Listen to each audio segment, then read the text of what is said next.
Thanks, Ian. No, not Ian. I'm Anthony. Thanks. Starting now.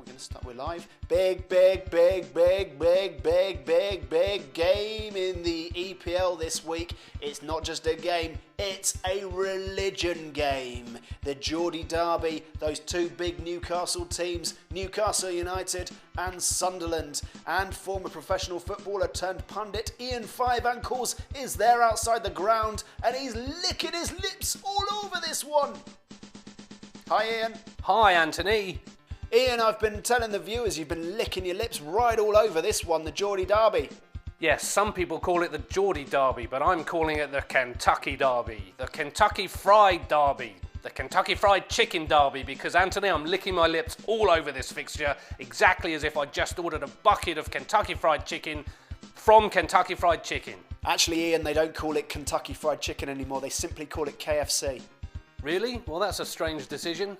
Also, only a few people know their secret recipe. A bit like only a few people know the secret recipe of Newcastle United's success.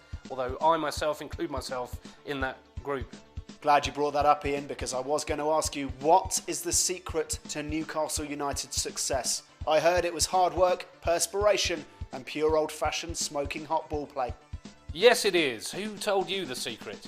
I would never reveal my sources, Ian, but can you just elaborate on those qualities? I will, Anthony. Hard work speaks for itself, perspiration is another word for sweat, and that just leaves smoking hot ball play. It does, but let's talk about Sunderland. They're sliding down the table like iced up swans on a mediocre lake. But good news for Titus Bramble, I hear. Yes, Titus has been struggling in defence of late, but the Football Association have decided to relax the rules and let him carry a sword.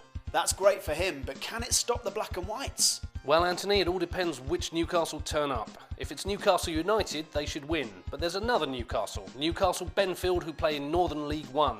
If they turn up by accident, it could be utter carnage. Are there any injury worries today? Yes, plenty. All of the Sunderland team have eczema. Now, Anthony, I can tell you, I've played with eczema and it's constantly at the back of your mind. For that reason, all Newcastle players will be issued with tubes of E45 cream.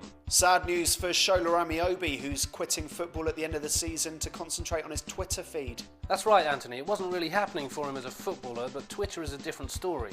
He hasn't actually joined the social networking site yet, but he's hoping to get himself verified as early as September. So he'll kick off with some retweeting, some pithy updates, and then if he plays his cards right, he should be on 1,500 followers by the middle of the season. Now, it's prediction time, and I am one step ahead of you, Ian, because I've made a prediction of my own. I wouldn't do that, Anthony. The prediction side of things is more of a job for the ex-professional footballer. If you haven't played the game at a high level, then you wouldn't really be able to offer a valid prediction. That's true, Ian, but here we go. Sunderland 1, Newcastle 1. Goals from Caballé and Sessegnon, the nimble goats. How's that one for you? Anthony, it's total It's laughable. You've made a complete fool of yourself there.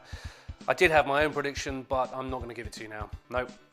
No, I'm out of here. You're a disgrace. Thanks, Ian. You, me, and Dupree.